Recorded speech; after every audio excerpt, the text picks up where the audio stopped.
मैं बहू को रोटियां बनाकर नहीं खिला सकती। पता नहीं किस जन्म की दुश्मनी निकाल रही है मुझसे। ऐसी छुई मुई बनकर बैठी रहती है जैसे मेरे आने से पहले 8-10 नौकर चाकर आगे पीछे फिरते रहते थे।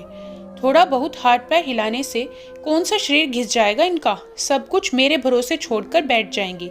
बाहर से थक कर आओ और फिर घर में आते ही रसोई में लग जाओ। रश्मि खींचते हुए अपना सारा गुस्सा रसोई में बर्तनों पर निकाल रही थी। ऐसा नहीं था कि उसकी सास मालती जी को बहू के बड़बड़ाने का भान नहीं था, लेकिन वो भी ठिठाई पर थी। बहू की बड़बड़ाहट को एक कान से सुनकर दूसरे कान से निकाल रही थी। रश्मि एक पढ़ी लिखी लड़की थी। उसका सपना था कि वो अपने पैरों पर खड़ी होगी। उसने नौकरी के लिए कई जगह आवेदन भी दे रखा था।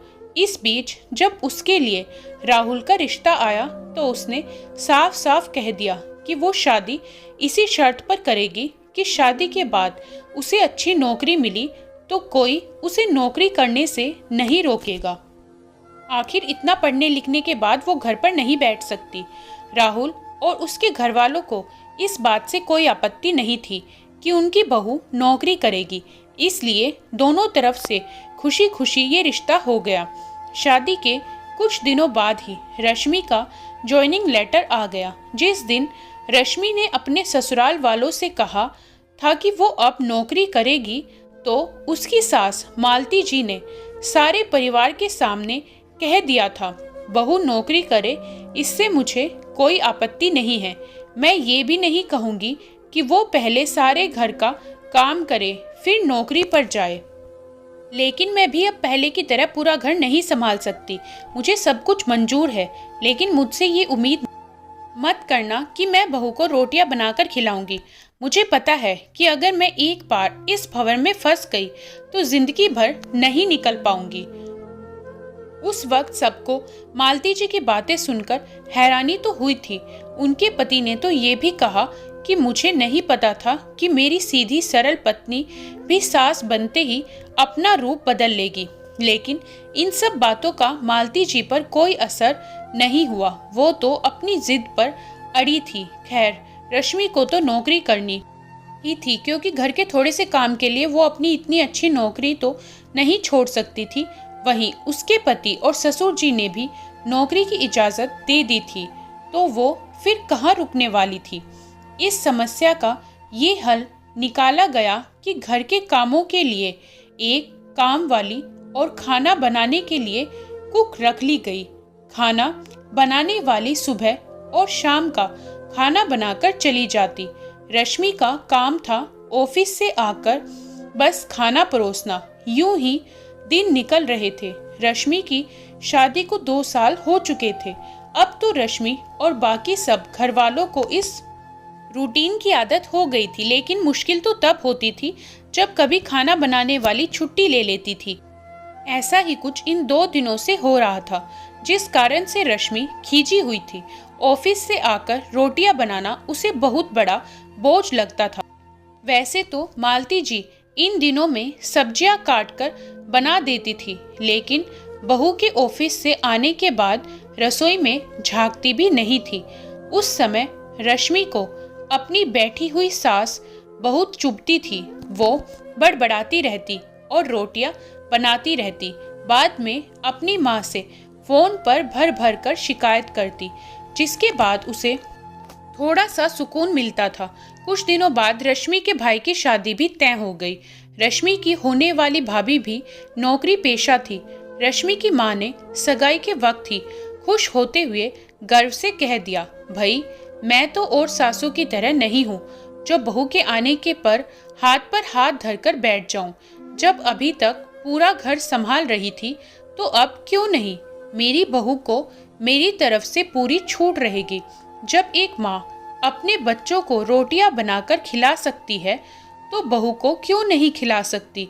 बहू तुम निश्चित होकर नौकरी करना, रसोई मैं संभाल लूंगी। रश्मि की माँ के उच्च विचार सुनकर उसकी होने वाली भाभी का पूरा परिवार और खुद रश्मि भी गदगद हो गई। वाह माँ, आप कितने बड़े दिल की हैं। काश मेरी सास भी आपकी तरह होती, लेकिन मेरी किस्मत में ये सुख कहाँ। मेरी सास को तो बस हुक्म चलाना आता है। मुझे गर्व है कि मेरी माँ इतने खुले विचारों की है। अपनी चिड़चिड़ाहट निकालते हुए रश्मि बोली।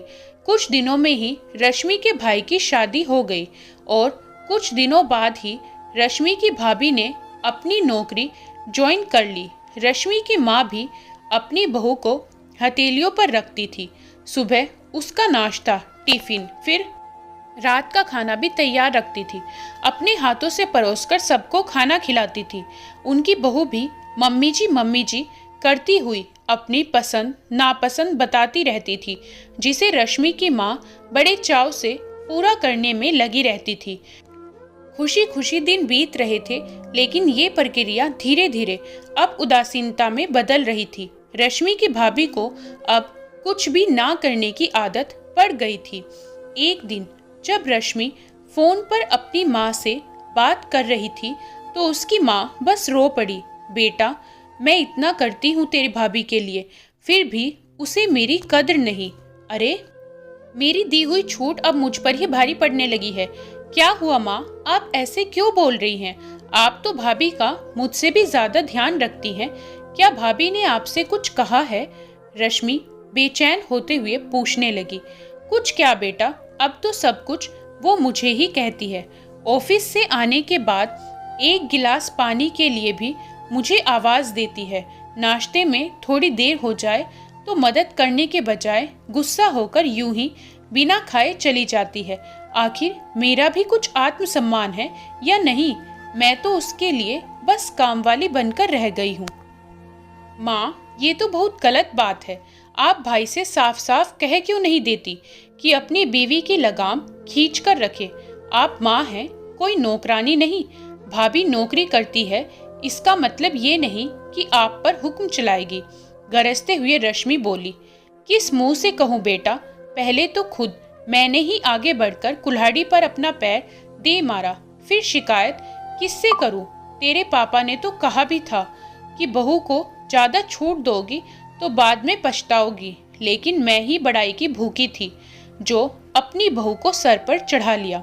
एक बात कहूँ बेटा, तू चाहे अपनी सास को कुछ भी कहे, लेकिन समधन जी का ये फैसला सही था कि वो बहू को रोटियां बनाकर नहीं खिलाएगी। एक बार वो सबकी नजरों में बुरी अक्कड़ सास तो बन गई, लेकिन आगे के लिए कम से कम अपना आत्मसम्मान तो बचा लिया। अब ना तो तू उन्हें कोई ताना दे सकती है और ना ही कोई रिश्तेदार। काश मैंने भी शुरू से ही ये घर गृहस्थी की पूरी जिम्मेदारी अपने सिर पर लेने से इनकार कर दिया होता तो आज मेरा ये हाल न होता। माँ की बातें सुनकर रश्मि निशब्द हो गई। भारी मन से उसने फोन रख दिया। बाहर हॉल में आकर देखा तो सास ससुर आराम से बैठकर बातें कर रहे थे। बातें करते करते उसकी सास अपने नाखूनों पर नेल पेंट लगा रही थी, जिसे देखकर ससुर जी उन्हें चिढ़ा रहे थे। अब बुढ़ापे में ये फैशन करके किसे दिखाओगी? मेरी तो नजर भी कमजोर हो गई है, किसी को नहीं दिखाना मुझे। मैं तो अपनी खुशी के लिए लगाती हूँ। सारी उम्र तो घर गृहस्थी में उलझी रही, अब अवकाश का वक्त आया है तो अपने शौक तो पूरे कर लूं। पता नहीं कब भगवान के घर से बुलावा आ जाए। रश्मि की सास मुस्कुराते हुए बोली। पता नहीं आज क्यों रश्मि अपनी सास की बातें सुनकर चिढ़ नहीं रही थी, बल्कि वो भी मुस्कुरा उठी। सही तो कह रही है मम्मी जी, एक गृहिणी को अपने लिए वक्त ही कब मिलता है।